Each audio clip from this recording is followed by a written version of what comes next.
Hey guys! Welcome back again sa ating YouTube channel! For today's video ay magluluto po tayo ng strawberry ice candy. At kung paano ito lutuin at kung ano mga ingredients na gagamitin natin, please tapusin mo ang video na ito para malaman mo.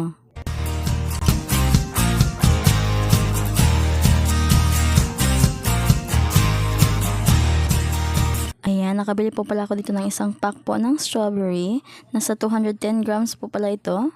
Slice lang po natin ito. Ito palang nabili po natin na strawberry ay hindi po siya matamis, pero hindi naman po ako nagreklamo kasi po mura lang po ang bili po natin dito, 160 pesos lang po itong isang pack. At alam naman po natin na medyo may kamahalan po talaga ang kilo po nitong strawberry. Pero okay lang po kahit medyo maasim po ito dahil lulutuin naman po natin ito at gagawin po natin itong jam. Ayan, napaganda po talaga ng kulay po nitong strawberry. Talagang nakaka-amaze po yung kulay niya.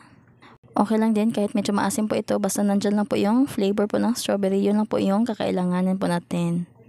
Okay lang po kahit medyo may kaasiman po itong strawberry po na nabili po natin, dahil mamaya po pag niluto na po natin ito at ginawa na po natin itong strawberry jam, ay sobrang sarap po talaga nito guys. Perfect na perfect po talaga siya pang palaman po sa bread. Yung partner ko nga ay napabili pa nga ng isa pong buong sliced bread para po pinalaman po nito dahil po sobrang sarap po talaga nito. Tapusin ko lang po yung slice ito lahat, tsaka na po natin simulan ang pagluluto.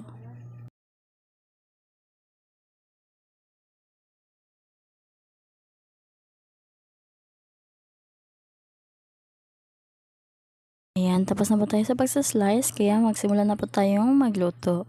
Dito po sa pan, ilagay na po natin yung ato pong hiniwa na strawberry at maglalagay po tayo dito ng white sugar. Ang mga nalagay ko po dito na white sugar guys ay 5 tablespoon. Ayan, halaluin lang din po natin until po matunaw na po itong ating sugar. Pero kung yung strawberry nyo naman guys ay medyo matamis na, adjustin nyo lang po ang palagay po nitong sugar. Ayan, pag itong natunaw na po yung sugar, pwede natin pong i-rest po ito ng mga 2 minutes saka po natin haluin ulit. Pero kung ikaw ay masipag ka, ay pwede rin namang hindi mo tigilan sa paghahalo. Ayan, kita nyo naman lumabas na po yung kanyang mga liquid. Ayan, continuous din po tayo sa paghahalo. While naghahalo pa tayo ay pisain na rin po natin ang mga strawberries para po lumabas talaga yung kanyang mga katas o liquid sa loob. Sa akin po guys ay after 2 minutes po ay nahalo ko po siya para po hindi naman po siya masunog. At bali yung apoy pala natin dito ay nasa low to medium heat lang. Lutuin lang natin ito until mag-evaporate yung kanyang liquid at mag-sticky na po yung kanyang texture. Ayan, pag ganito na po siya kalagkit, ay pwede na po ito, luto na po itong ating strawberry jam. Pwede na po natin itong hanguin.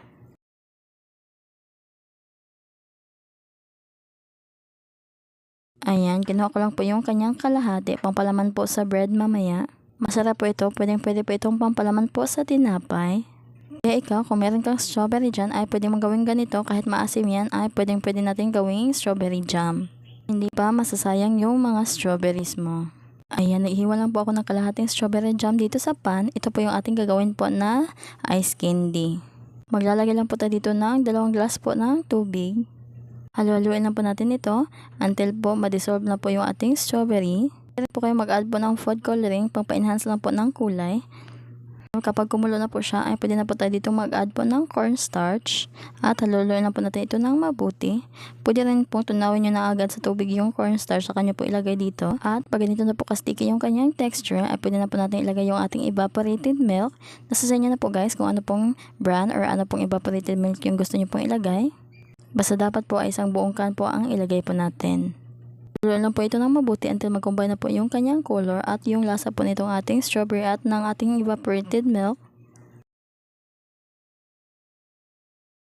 Ayan, okay na po ito. Pwede na po natin ilagay yung ating 1 can po ng condensed milk. Nasa sa inyo na rin po guys kung ano pong brand ang gusto nyo pong gamitin. While naglalagay po tayo dito ng condensed milk, ay stir na rin po natin ito. By the way guys, dito sa part na ito ay may apoy pa rin po ito pero nasa low heat lang po. At pag ganito pong halong-halo na, ay patayin na po natin ang apoy at palamigin po natin ito ng kaunti. Ayan, napalamig ko na po pala ito.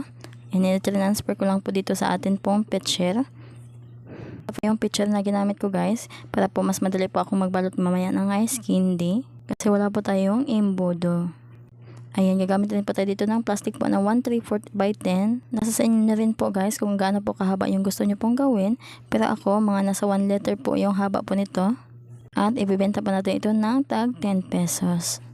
At siguro naman po guys, sa pagbabalot po nito ay alam nyo na po kung paano po ito balutin. Para lang po tayo dito ng babalot po ng ice or ice water. Medyo marami-rami na rin po itong ating mga nagawa. Pwede rin lagyan nyo po ito ng strawberry jam guys, kung gusto nyo pong mas maganda po yung kanyang loob. Gumawa pa ako dito ng isa at nilagyan ko po ng kaunting strawberry jam. At tinikman ko po yung nilagyan ko po ng strawberry jam kinabukasan, sobrang sarap po niya guys. While nagbabalot po kayo, pwede nyo pong lagyan po sa loob ng plastic po ng strawberry jam. Pero itong iba guys ay hindi na po natin nilagyan kasi mura lang naman yung benta po natin dito. At saka naubos po kaagad yung strawberry jam po na ginawa po natin kasi ginawa po namin pampalaman po sa sliced bread.